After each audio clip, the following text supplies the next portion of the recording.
ሞቱበትን ነገር እኔ ተነግሮኛል። በደንብ ልንገራችሁ። እሷም ወጥታ ልትናገር ትችላለች። ማዘርየው ሌላ ቦታ ነው የሚኖሩት። የሆነ ኮምፓውንድ አለ፣ እዛ ውስጥ ነው የሚኖሩት። አፓርትመንት አለ፣ እዛ ነው ማዘርየው የሚኖሩት። እሷ ለብቻዋ ነው ከባለቤቷ ጋር ከልጆቿ ጋር ነው የምትኖረው።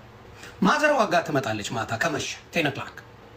10 o'clock ማለት በኢትዮጵያ ከምሽቱ 4 ሰዓት ነው የሚባለው።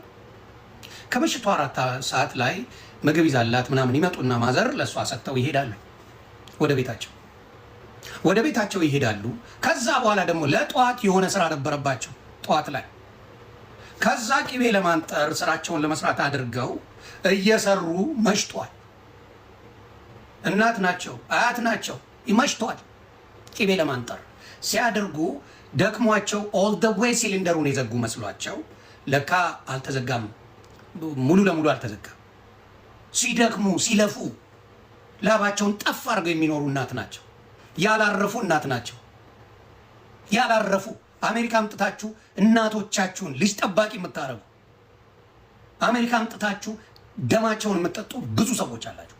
አላረፉም። እናት አላረፉ። ምንድን ነው የምታወሩት? እኚህ መስኪን እናት አላረፉም። እሷን አብልተው እሷ ጋር ምሽተው ከዛ በኋላ መጥተው እንደገና ወደ ስራ ነው ሄዱት። ወደ ስራ ከዛ ቅቤ ለማንጠር አሉ።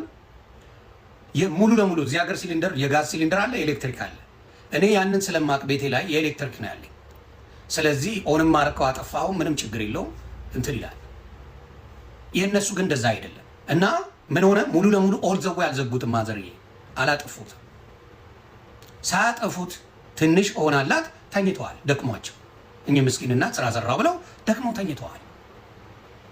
ስለዚህ ጋሷ ኦክሲጅኗ እየወጣች ነው እንግዲህ አፍና የምትገለው።